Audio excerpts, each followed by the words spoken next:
Hello, bienvenue sur la page de Tishalak Intercession. Mon nom est Magali, j'espère que vous allez bien. Aujourd'hui, on aimerait prier pour les maladies, pour les guérisons.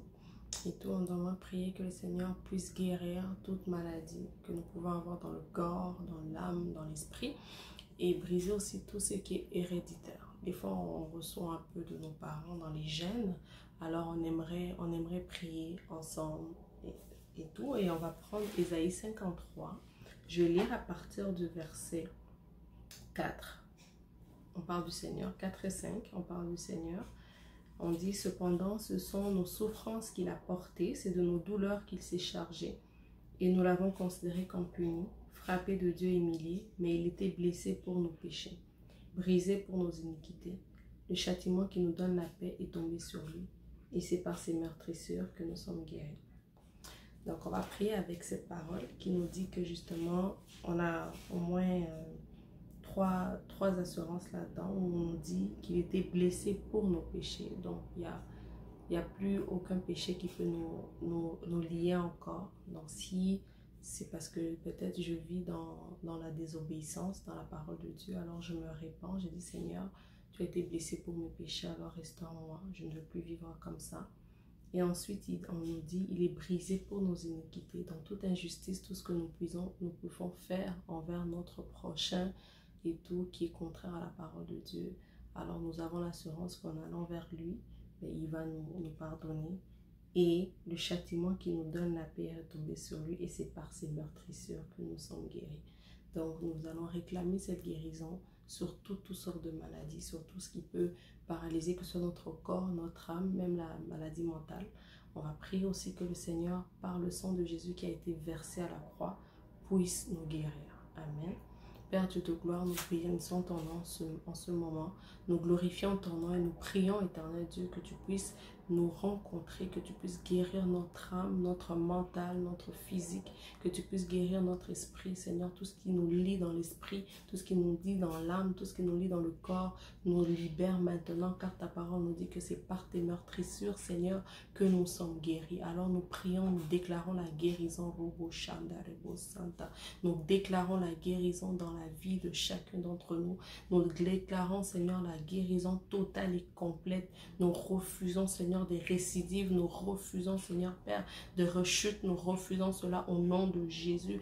Nous déclarons une santé de fer, une santé, Seigneur, inébranlable. Nous prions, Seigneur, de gloire, que tu puisses nous visiter nos foyers, nos maisons, nos familles. Même si, Seigneur, de gloire, cela ne nous concerne peut-être pas directement. Nous prions pour les membres de nos familles, pour, Seigneur, toutes les personnes qui souffrent, que ce soit dans les lits d'hôpital, que ce soit dans les instituts psychiatriques, Seigneur, que ce soit, Seigneur, dans des liens, dans des addictions, Seigneur, spirituelles. Nous déclarons, Seigneur, que le sang de Jésus, Seigneur, opère, Seigneur, Père de gloire. Nous déclarons que le sang de Jésus agit maintenant. Nous déclarons que le sang de l'agneau visite chacun d'entre nous. Nous déclarons que le sang de Jésus-Christ, le sang de l'agneau, le sang qui a été versé à la croix pour nous, puisse agir, éternel.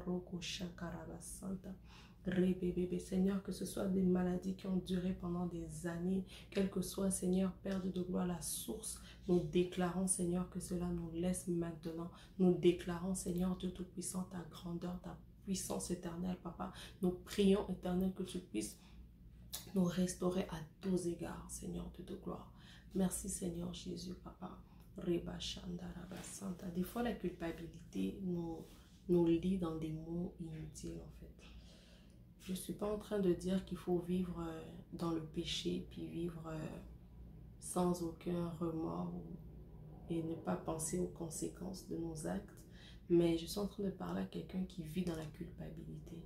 Oui, tu as peut-être failli, tu es peut-être tombé ou tu t'es trompé dans quelque chose, mais tu n'es pas obligé de rester là. Tu n'es pas obligé de rester dans ça. Tu peux te relever grâce à ce que Jésus a fait dans la croix pour nous, en fait, justement. Parce qu'on nous dit ici, par ses meurtrissures, nous sommes guéris. Alors tu peux te relever, tu peux continuer ta marche. Tu vas devant le Seigneur. Parce que des fois, le diable, en fait, l'ennemi, nous lie. Parce qu'il nous dit, mais après ce que tu as fait, vraiment, tu oses te présenter devant Dieu. Après ce que tu as fait, tu vois, tu es malade à cause de ce que tu fais. À cause de ce que comment la manière que tu vis. Et tout. Alors ceux qui prient tout le temps, ceux qui vivent dans la sainteté, mais qui sont quand même malades, on va dire quoi? On va dire quoi? On va dire quoi? Que c'est quoi la raison de leur maladie et tout. Tant que Dieu ne t'a pas révélé la source de quelque chose, il est très dangereux de diagnostiquer juste quelque chose comme ça. Mais moi, j'aimerais t'encourager, toi qui vis dans la culpabilité, ça fait des années, c'est comme un fardeau que tu traînes avec toi. J'aimerais t'encourager à le déposer au pied de la croix, au pied de la grâce. Parce que si vraiment c'était que nous tous nous étions bons là, personne d'entre nous serait sur terre.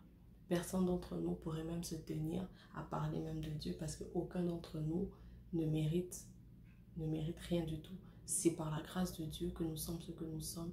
Et quand nous tombons, nous nous relevons. Quand nous tombons, nous allons vers lui. Il nous restaure. Il nous restaure. Avec Dieu, il n'y a pas de quota et tout. Parce que l'amour de Dieu doit nous pousser à la repentance. C'est ça que la parole nous dit. Et tout, quelqu'un qui veut vraiment changer ne va pas trouver l'amour de Dieu une excuse pour faire n'importe quoi. Mais au contraire.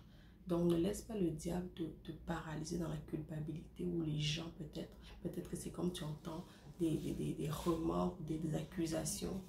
Mais en fait, tout ça te retarde de la destinée que Dieu a pour toi, de la vie merveilleuse que le Seigneur a pour toi. Donc moi, je t'encourage aujourd'hui s'il faut te repentir, tu te répands. Tu dis, Seigneur, je viens vers toi, je viens te demander pardon parce que je n'ai pas fait peut-être ce que tu attendais de moi. J'ai fait ça, je ne devais pas le faire. Alors je prie que tu me restaures, que tu puisses me restaurer et que tu fasses de moi une nouvelle personne et que tu m'aides maintenant à ne plus retomber dans les mêmes cycles, dans les mêmes histoires. J'espère que cette petite vidéo vous a encouragé à vous accrocher à ce que Dieu a fait à la croix, à ce que Dieu a fait et non à ce que nous croyons, à ce que nous voyons, mais à ce que Christ a fait, à ce que Christ a déclaré, a déjà accompli pour nous. Soyez bénis.